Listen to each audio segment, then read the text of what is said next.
but her gaze flitted over the waves, and the compliment faded quickly. "I can't only sell oranges, Mrs. Duval," she said. "It's not good business." "Ah, of course," Mrs. Duval said, smiling. She turned to the beach, where a band of children played on the sand. She waved at them to catch their attention, and then pointed with the whole length of her arm to a pink house. They all went running. Corinne waved at Laurent, the oldest of the bunch, who played cricket with her when he wasn't doing chores or watching his younger siblings. "I can send him along later," Mrs. Duval said, "if you want to play." Corinne shook her head. "Maybe another time." "You know," Mrs. Duval said, leaning in close, "you can't watch the waves forever." When Corinne didn't answer, Mrs. Duval picked up all her coconuts by the stems and walked behind her children to their house. The sea was bright blue, and the sun reflected off the choppy waves in dazzling silver and gold. In the line of fishing boats near the horizon, Corinne could just make out her papa's, even though it was impossible to see its bright yellow color. She had memorized the shape of it, so she could always pick out her papa on the waves. "He's safe, you know," Buki said. "For now," Corinne replied. "You worry too much." Corinne turned from the sea to look at her friend. There had been a time when she didn't worry.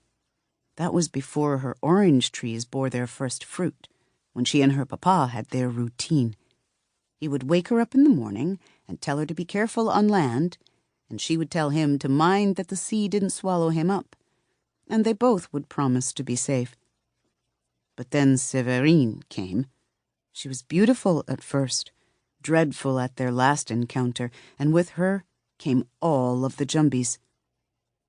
"You don't worry enough," Corinne told Buki. She clutched the stone pendant of the necklace that hung near her heart and rubbed its cracked surface with her thumb. Corinne hadn't believed in Jumbies before Séverine followed her out of the forest. She thought they were only stories that grown-ups told to scare the children on the island. Stories about things that came out at night, so little ones would stay in their beds. But then she encountered creatures with backward feet, women who shed their skin, and men covered in spiky fur, with teeth as sharp as daggers.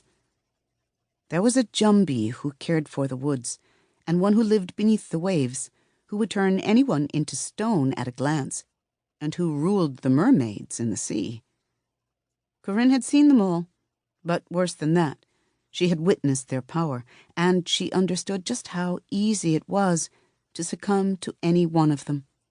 She had nearly lost her papa to Séverine and Buki to Mama Dlo. It was enough to make anyone worry. Months ago, when Corinne had dragged Séverine into the sea and left her there, she had been sure that it was only a matter of time before the sea spat Séverine back out. "The sea doesn't keep anything, Corinne," her papa had told her. So today, and every day, she stayed near the shore, watching the waves and waiting. Corinne nicked the skin of her thumb on a sharp edge of her stone necklace. The stone had been her mamma's, and after Corinne had broken it, her papa had wrapped it in leather to hold it together again. In the months since, Corinne had rubbed some of the cracks smooth, but the stone did not soothe her like it used to. "What is it we are looking for?" an old woman asked. She had appeared out of nowhere and stood next to them in the shade of the coconut tree. "Witch!" Buki said. The witch picked up her walking stick and brought it down with force on Buki's right foot. The sparse few strands of her short white hair shook with her jab. Buki doubled over to nurse his foot and looked daggers at the white witch, but he knew enough not to say anything else. "Good morning, neighbor," Corinne said. The witch knocked her walking stick on the trunk of the tree and squinted up at the fruit. "Any more good ones left?" she asked. "All green," Corinne said. The witch nodded. "I don't mind the young ones." Malik scrambled up the tree. The witch leaned against the trunk, letting her stick rest against its curve. She rubbed her left arm slowly.